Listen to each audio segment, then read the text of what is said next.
Hey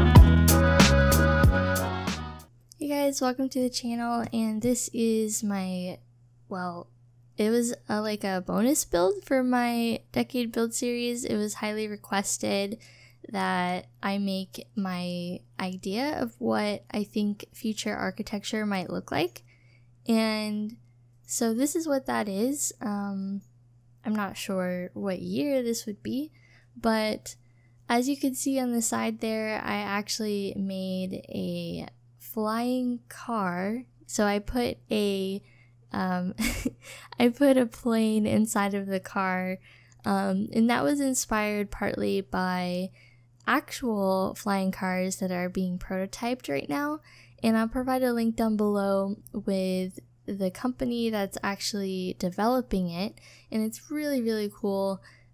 Basically it's just a car that's able to fly. You don't really need a runway to land the flying car, and it's just really cool. I think maybe in 20 years or so, maybe less, I don't know. Things are moving pretty quickly nowadays, but sometime in the future, in the near future, I think it will be a thing.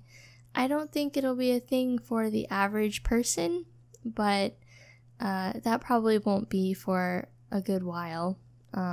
But it is a thing, and it's pretty crazy how quickly technology has advanced just within the last 10 years or so.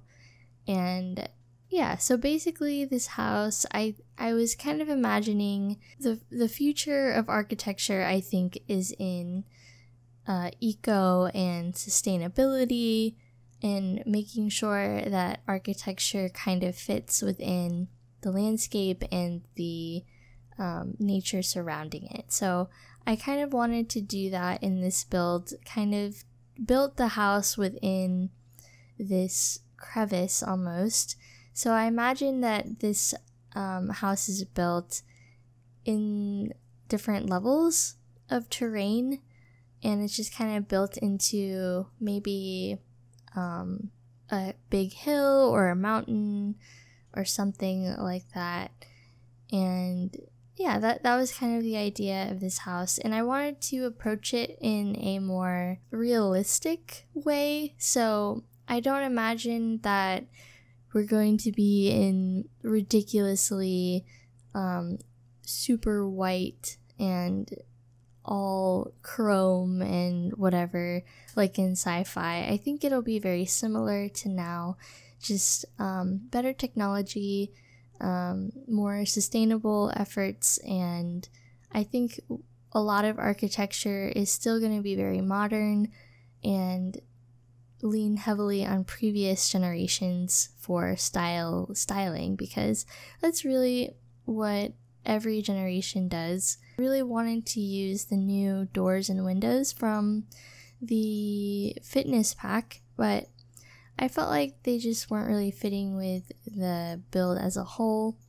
And here I am putting a runway on the side of the house, and because, I don't know, I felt like it wouldn't really make sense if I didn't, even though the real flying cars that are in development, they don't necessarily need a runway to take off or land.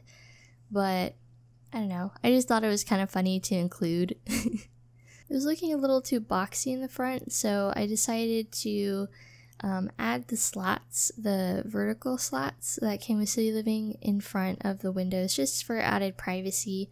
Even though it's not really a thing in The Sims to worry about, I don't know, I still like to be realistic with that. And of course I had to add some solar panels. I'm sure you've seen that done a few times by other YouTubers, especially I've seen it done by Freezer Bunny, and I've seen it done by Devin Bumpkin. But yeah, solar panels are a thing. I think this house would be fully sustainable on its own. I think it would have a water system, its own electric system, and it has its own little garden and some trees scattered about. I really wanted this corner of the house to be the garden area.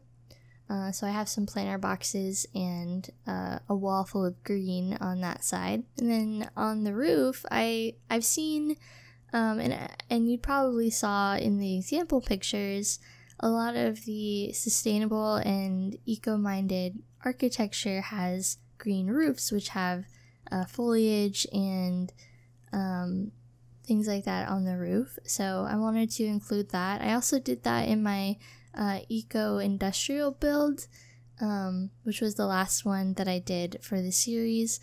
But yeah, I'm really excited to have gotten to do this. It was kind of nice to see the intro again, and yeah, even though it took me a while, I actually redid this house a few times because I wasn't too happy with it, but I feel really happy with this one, and I think it captures perfectly what I feel like future architecture might look like. Here in the front, I thought that the landscaping in the future would include maybe some previously unknown types of flowers and plants that we just don't really know about today, and it would be very lush and colorful and vibrant, I think.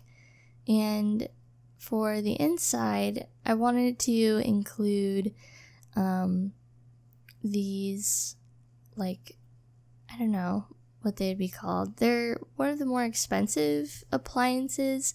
I wanted to include the Parenthood fridge that has the touchscreen on it, but unfortunately it, comes with the cabinet that goes around it, so that wasn't gonna, that wasn't gonna work. So I opted for these, which I think looked pretty cool and kind of futuristic in a way.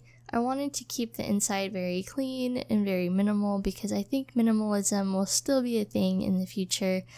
I mean, it has been for years, and I don't see it going away anytime soon. I saw in a few pictures of futuristic and modern architecture and interiors, and a lot of them had like ceiling lights, or not ceiling lights, but lights that were close to the ceiling but on the wall. So I wanted to definitely include those throughout the house because I don't think ceiling lights will be as prevalent. I think that something like this looks a lot cleaner, and it's not in the way, and it's not like hanging from the ceiling or anything. So I think that will be more of a thing in the future.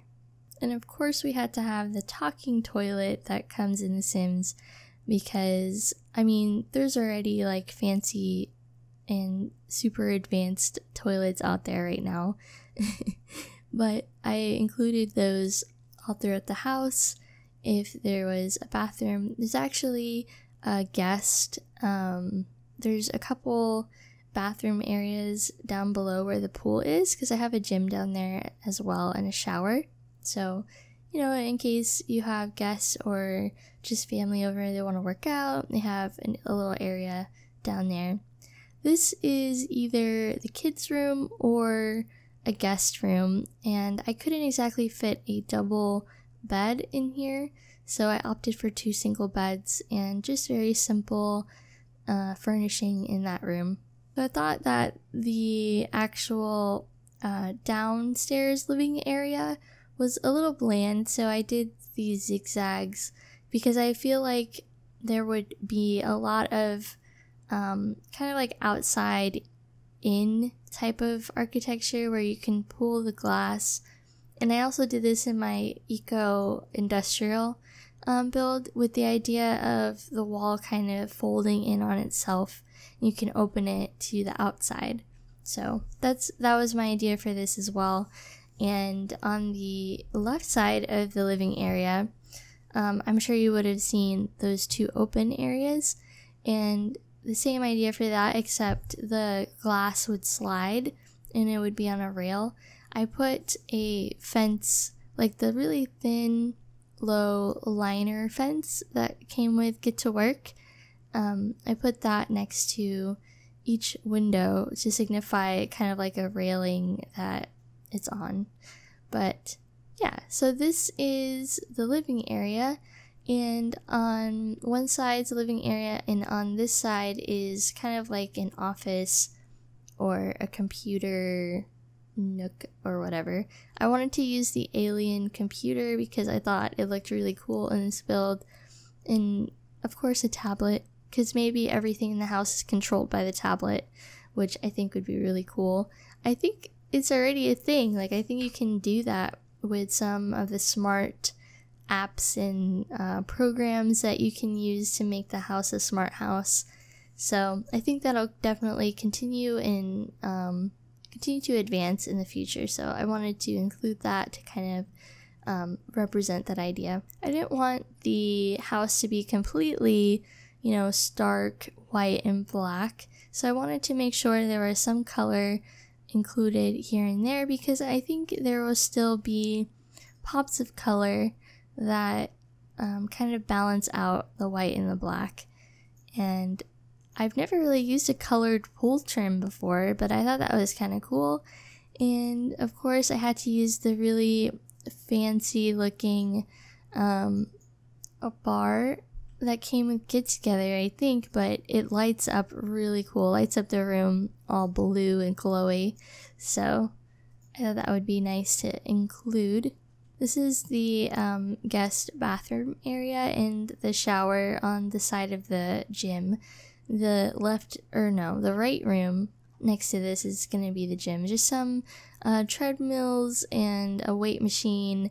Nothing too fancy, because I really don't think in the future gym equipment is going to change too much. I mean, it may look different, and that's why I tried to use some of the more futuristic looking gym equipment, but otherwise I don't think it's going to change too much. And here I am just putting them in this room. I think it would be really nice to have something like this. You can just open the sliding glass doors and you have a nice little gym with the outside in. So this is the master bedroom and master bathroom on the topmost floor, and it's very similar, I think, to a lot of things we have now, but I wanted to include certain things like the light up mirrors and the bar light, just to make it a little interesting and a little more futuristic looking, as well as the rounded shower. I think that's something that could be a thing. Yeah, guys, I'm just going to be doing a few extra things in the room as well as on the outside. But I hope you guys enjoyed it. Thank you so much for watching and supporting my Decade Build series and my channel as a whole. And I will talk to you later. Bye.